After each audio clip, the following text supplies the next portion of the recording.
आपका इस चैनल पर आज एक इम्पोर्टेंट न्यूज़ है।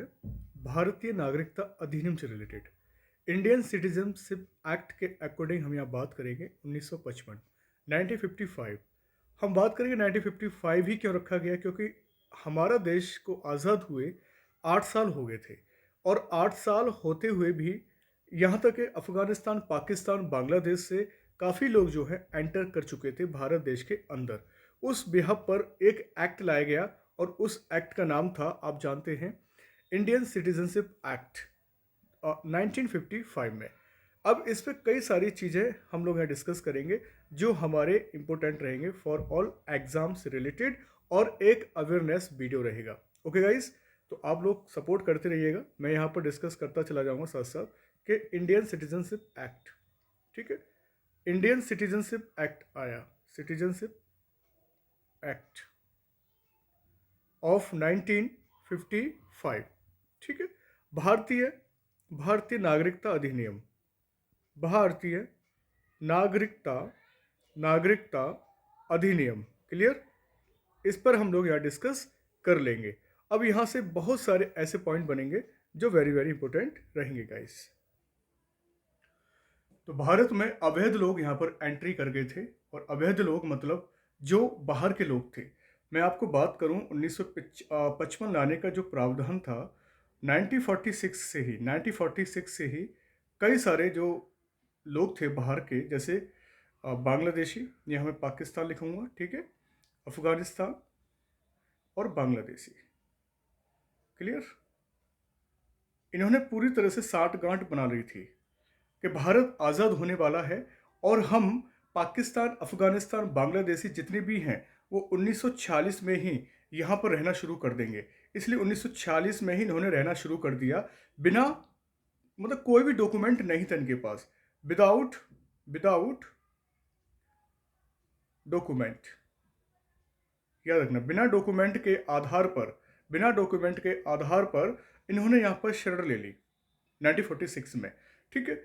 अब इसी बिहाफ को देखते हुए एक इंडियन सिटीजन एक्ट जो है 1955 पास किया गया, ये एक्ट बनाया गया। अब इस एक्ट के अंतर्गत पाकिस्तान, अफगानिस्तान और बांग्लादेशी का मुद्दा बहुत बड़ा गर्मा गया था। आपको पता है कोविड-19 में 19 के दौरान काफ़ी सारे मुसलमानों ने हल्ला कर रखा था कि हम लोग CAA के तहत नागरिकता ले लेंगे, लेकिन वो नहीं ले पाए। आज वो CAA लागू तो हो गया है, लेकिन मुसलमानों को बाहर रखा गया है। याद रखना है, इंपॉर्टेंट टॉपिक में यहाँ बताऊंगा, मुसलमानों को यहाँ पर बाहर रखा गया है और यहाँ CAA में उनको शामिल नहीं किया गया है। पाकिस्तान, अफगानिस्तान, बांग्लादेश का मुद्दा 1946 से है। अब ये मुद्दा 1946 के आधार पर 1955 में हमने इंडियन सिटीजन एक्ट बनाया, हमारी पार्लियामेंट ने। पार्लियामेंट का गठन होता है 1950 को, याद रखना है, ठीक है। ये कंपोजिशन ऑफ पार्लियामेंट है, क्वेश्चन आए तो बता सकते हैं आप। पार्लियामेंट कब बनी? 1950 को। और 1955 में ही MOH ने, मिनिस्ट्री होम अफेयर्स ने क्या किया? इंडियन सिटीजन एक्ट लेके आती है। कौन लेके आती है? MH लेके आती है, मिनिस्ट्री होम अफेयर्स लेके आती है। क्या? यहाँ पर इंडियन सिटीजन एक्ट जो पास कर दिया जाता है 1955 में ही। अब ये देखिए यहाँ पर 1946 का, तो जुलाई, आज की डेट में बात करें, जुलाई 2016 में, 2016 में इस पर बातचीत हुई। किस पर? इसी एक्ट के ऊपर, मतलब संशोधन करना है इस एक्ट पर, बातचीत चलती है 2016 में, ठीक है। अब 2016 से लेकर दिसंबर 9 दिसंबर 2019 तक किसी प्रकार की कोई हलचल नहीं होती है। बीच में हलचल होती है तो कुछ प्रॉब्लम्स होती हैं, विधेयक दोनों सदनों से पास नहीं हो पाता है। गाइज, मैं यहाँ इंपॉर्टेंट फैक्ट भी लिख रहा हूँ, साथ साथ पेन टैब से लिख रहा हूँ, देखिए आप, और आपको समझा भी रहा हूँ। काफ़ी बच्चों ने कहा कि सर फोटो भी आना चाहिए साथ साथ, तो मैं फोटो दिखा रहा हूँ यहाँ पे साथ साथ आपको, और हम लोग यहाँ पे साथ साथ कर भी रहे हैं, ठीक है। जो हमारे इंपॉर्टेंट पॉइंट हैं वो सारी चीज़ें यहाँ पर मैं यहाँ लिख रहा हूँ, ओके। तो 9 दिसंबर 2019, जुलाई 2016 से लेकर 9 दिसंबर 2019 तक किसी प्रकार का कोई यहाँ पर ज़्यादा इंटरफेयर नहीं रहता है। किसको लेकर? CAA को लेकर। किसको लेकर? CAA को लेकर, क्लियर। सिटीजनशिप अमेंडमेंट एक्ट याद रखना है, ठीक है। क्यों लेके आए? इन 3 लोगों के आधार पर, याद रखना है, ठीक है। अब सिटीजनशिप अमेंडमेंट एक्ट लागू हो गया। अब लागू कब हुआ? अब देखिए, ये ड्यूरेशन जो था 2016 से 19 तक, इस ड्यूरेशन में काफ़ी डिस्टर्बेंस होती है भारत सरकार को, वो फाइनली लेके नहीं आ पाती है। कभी लोकसभा से पारित हो जाता है, कभी राज्यसभा में भटक जाता है, कभी 2 सदनों से पारित नहीं हो पाता है, कई सारी अड़चनें आती हैं। लेकिन फाइनली मैं आपको बता दूं यहाँ पर कि 9 दिसंबर को ही अमित शाह जी ने, श्री अमित शाह जी, ठीक है, ये आपके होम मिनिस्टर साहब आज भी हैं, इनके पास अतिरिक्त एक कार्यभार भी है और मिनिस्ट्री ऑफ कोऑपरेटिव, ठीक है, मतलब सहकारिता मंत्रालय भी है। श्री अमित शाह जी ने क्या किया 9 दिसंबर को, मैं सारी थोड़ी हिस्ट्री बता देता हूँ ताकि आपको थोड़ा बहुत याद हो जाए ना। 9 दिसंबर 2019 को ये अमेंडमेंट, सिटीजन अमेंडमेंट एक्ट जो है कहाँ पे पारित करवा लिया, लोकसभा में गाइस, याद रखना लोकसभा में, ठीक है। क्वेश्चन बनेगा कहाँ पारित हुआ, लोकसभा में डिक्लेयर हो जाता है। और फाइनली 12 दिसंबर को, देखो कई बार क्वेश्चन पूछा जाता है, 12 दिसंबर 2019 को फाइनली फाइनली प्रेसिडेंट मैडम जो है इस पर क्या लगा देती हैं, अपनी मोहर लगा देते हैं, ठीक है। उस समय मैडम नहीं थे, सर थे, रामनाथ कोविंद जी थे। तो यहाँ फाइनली प्रेसिडेंट ऑफ इंडिया के द्वारा इसको क्या कर दिया जाता है, पास कर दिया जाता है। मतलब इस पर साइन हो जाते हैं प्रेसिडेंट ऑफ इंडिया के। कब होते हैं, 12 दिसंबर 2019 को। मतलब फाइनली मंजूरी मिल जाती है, ठीक है, मंजूरी मिल जाती है, मंजूरी मिल जाती है, याद रखना है, ठीक है। अब 2019 से लेकर 2024 तक का जो यहाँ फासला हुआ है, आज की डेट के दौर से देखा जाए तो, जैसे कि यहाँ पर डेट है आज की 11 मार्च 2024। तो 11 मार्च 2024 तक का जो समय था, वो हमारे भारत जो अवैध लोग जो रह रहे थे यहाँ पर बिना कागजात के, बिना उस पर, तो उनके लिए आज गोल्डन भरा टाइम देखा जा रहा है। और जगह जगह भारत देश में जश्न मनाया जा रहा है और जश्न में सब लोग डूबे हुए हैं। अब ये जश्न भारत में ऑलरेडी पब्लिक जो इतनी रह रही है उसके लिए ऊपर तो फीका पड़ेगा, क्योंकि वो खुद परेशान है। अब इतनी करोड़ों की जनसंख्या अचानक बढ़ेगी तो सोचें आप लोग क्या हालत होगी, क्या सर्विस मिल पाएगी, क्या जॉब मिल पाएंगी, यह बहुत बड़ा क्वेश्चन मार्क भी है। बेशक इन लोगों को शामिल कर लिया गया है, भारत की नागरिकता दे दी गई है। जो लोग पाकिस्तान, अफगानिस्तान, बांग्लादेश में रह रहे थे, उनका शोषण हो रहा था, वहाँ पर प्रताड़ित हो रहे थे, धर्म के नाम पर इंटॉलरेंस की पॉलिसी इनके अगेंस्ट हो रही थी। और आज हमारी सरकार ने इनको इनका हक दे दिया है और पूरी तरह से CAA लागू कर दिया गया है। मंजूरी राष्ट्रपति को तो मिल गई थी, लेकिन CAA लागू नहीं हो पाया था, सब कुछ हो गया था। तो यहाँ पर क्या हुआ है, CAA एग्जीक्यूट कर दिया गया, मतलब लागू कर दिया गया है, याद रखना। ये बहुत बड़ी बात है कि CAA लागू कब किया गया, तो आप बता सकते हैं। सिटीजनशिप अमेंडमेंट एक्ट लागू कर दिया गया 11 मार्च 2024 को, याद रखना। बात हो रही है पाकिस्तान, अफगानिस्तान और बांग्लादेशी के लोगों के लिए, जो ऑलरेडी 1946 से यहाँ पर रह रहे थे। अब 1946 से रह रहे थे, ये तो एक मसला है ही है। साथ में सरकार ने ये भी कहा था, जिनकी अवधि जो यहाँ से आए हैं, जो लगभग अराउंड अराउंड 6 साल अगर स्टे किया है, 6 ईयर्स इन इंडिया, वो भी सिटीजनशिप के उसमें आ जाएंगे, मतलब भारत की सिटीजनशिप उनको मिल जाएगी। याद रखना, ये प्रोविज़न पहले ज़्यादा लंबा था, लेकिन अब 6 साल भारत सरकार ने, होम मिनिस्ट्री ने बोला, जो अवधि 6 साल रहा है पाकिस्तान, अफगानिस्तान, बांग्लादेश में, ठीक है, बांग्लादेश के लोग यहाँ रहे हैं इंडिया में 6 साल से, अब वो CAA के अंडर में आ जाएंगे, मतलब अब वो भारत के नागरिक बन जाएंगे। याद रखना कौन कौन सी कंट्री है, मैंने यहाँ बता दिया है, पाकिस्तान, अफगानिस्तान और बांग्लादेश से हैं, लेकिन मुसलमानों को छोड़कर गाइस, याद रखना कौन कौन शामिल है इसमें, जो प्रताड़ित रहे हैं, हिंदू हैं, सिख हैं, बुद्ध हैं, बुद्धिज्म है, याद रखना, ठीक है, जैनिज्म है, पारसी हैं और ईसाई हैं, क्रिश्चियन हैं। तो ये क्वेश्चन भी बन सकता है किस किस को मिली है, ठीक है। मतलब इसमें मुसलमानों को छोड़कर बाकी सभी लोगों को भारत की नागरिकता दे दी है भारत सरकार। गृह मंत्रालय ने, खुशी का मौका है इन लोगों के लिए जो बरसों पुराने लोग हैं, जो धर्म के नाम पर प्रताड़ित हो रहे थे, इनके राइट का वायलेशन हो रहा था। अब इनको भारत में रहने का, बसने का, फंडामेंटल ड्यूटीज़, फंडामेंटल राइट्स, सब कुछ इनको मिलेगा और भारत की जनसंख्या में एकदम उछाल आ जाएगा, याद रखना। उछाल का मतलब एक तरह से जंप हो जाएगी, भारत की जनसंख्या जंप हो जाएगी।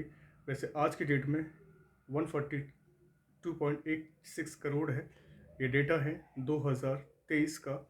लेकिन आने वाले इस हिंदू, सिख और बुद्धिस्ट, जैन, पारसी, क्रिश्चियन के डेटा से हमारा अब भारत देश जो है, मुझे लगता है, आई थिंक, जो आइडिया है, करोड़ों की जनसंख्या तो बढ़ेगी ही। मतलब कुछ लोग बिना डॉक्यूमेंट के यहाँ पर रह रहे थे, और जो रह रहे थे उस पर सरकार ने कहा है जो रह रहे हैं, कब से रह रहे हैं उसका सर्टिफिकेट चाहिए।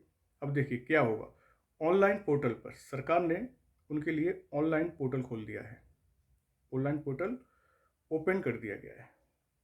मतलब जिनको क्या लेनी है, नागरिकता लेनी है, उनके लिए ऑनलाइन पोर्टल मतलब ओपन कर दिया गया है। और ऑनलाइन पोर्टल पर कुछ डॉक्यूमेंट सबमिट करने हैं, जब से वो इंडिया रह रहे हैं, जब से इंडिया में रह रहे हैं, इंडिया में रह रहे हैं, रह रहे हैं। एक तो वो डॉक्यूमेंट अपलोड करना है। दूसरा, अगर उनके पास कोई भी डॉक्यूमेंट होता है, इफ़ एनी डॉक्यूमेंट्स, यदि कोई डॉक्यूमेंट होता है, उस बिहाफ पर भी वो ऑनलाइन पर पोर्टल पे जाकर अपलोड कर सकते हैं, और वहाँ पर जाकर कॉलम भरकर भारत की नागरिकता प्राप्त कर सकते हैं।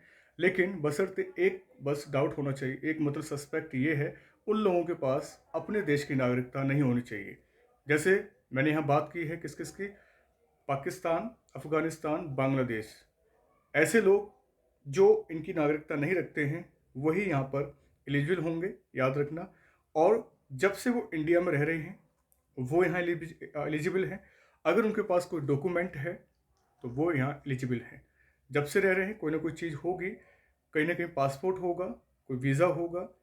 जो पहले घुसपैठिया घुसाए थे उनको बाहर करने के लिए भारत सरकार ने ये काम किया है। ऐसे नहीं कि जब से इंडिया में रह रहे हैं, जब से इंडिया में रह रहे हैं वीज़ा तो होगा, पासपोर्ट वीज़ा के आधार पर यहाँ पर उनको मतलब एलिजिबल होंगे। ऐसे नहीं रह रहे हैं और घुसपैठिए हैं उनको दे दी भारत की नागरिकता। फिर तो अदर जो कंट्री वाले लोग हैं, 3 कंट्री हैं जहाँ से हमने उनको दी है, तो वो ऑब्जेक्शन ले सकते हैं कि हमारे अपराधी को इन्होंने भारत का नागरिक बना दिया है।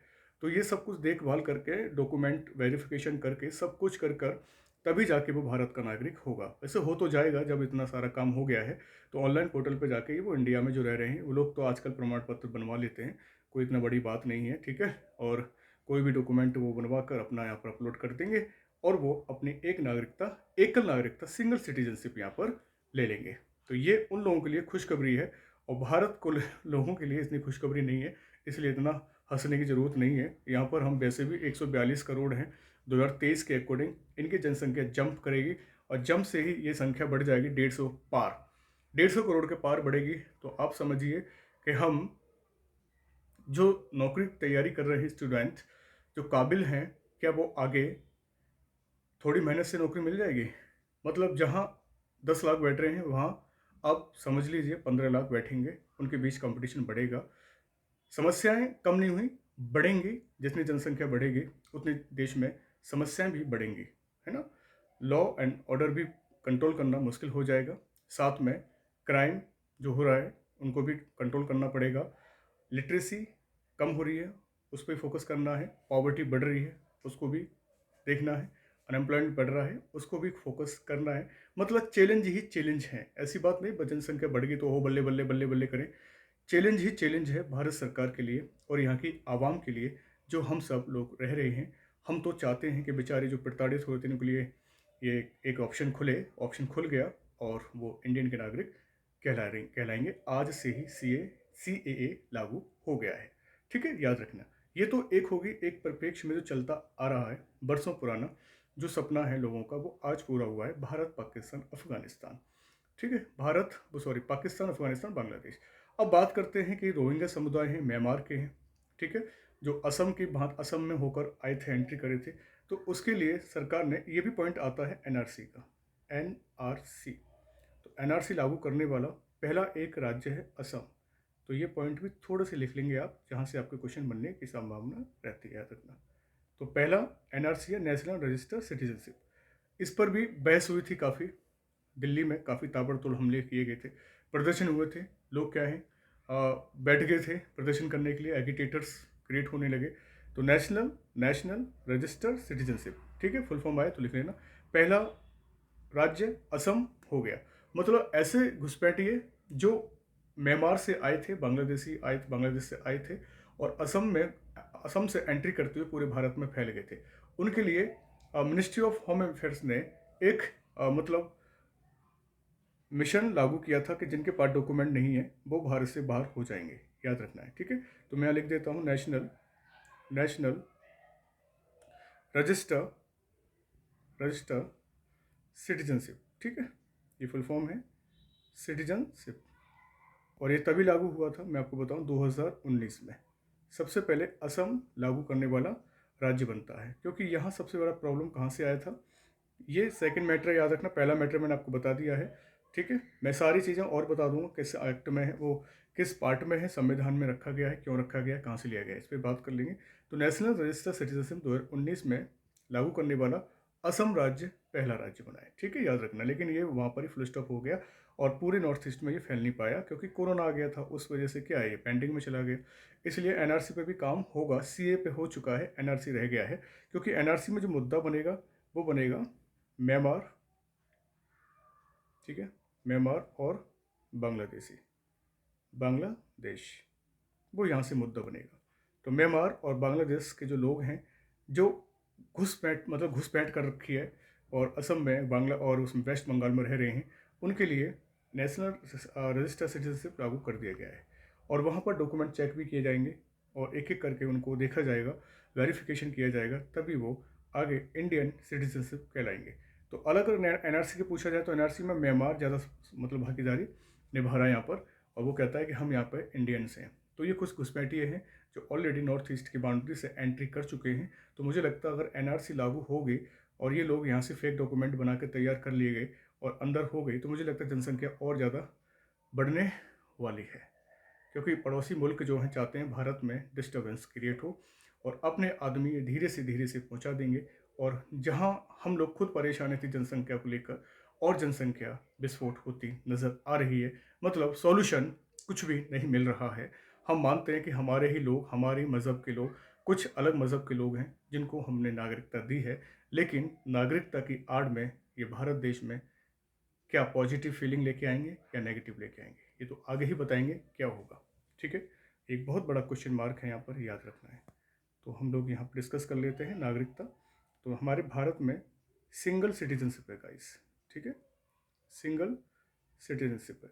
और सिंगल सिटीजनशिप हमने टेकन की थी ब्रिटेन से, ठीक है। कहाँ से टेकन की, ब्रिटेन से हमने ली है।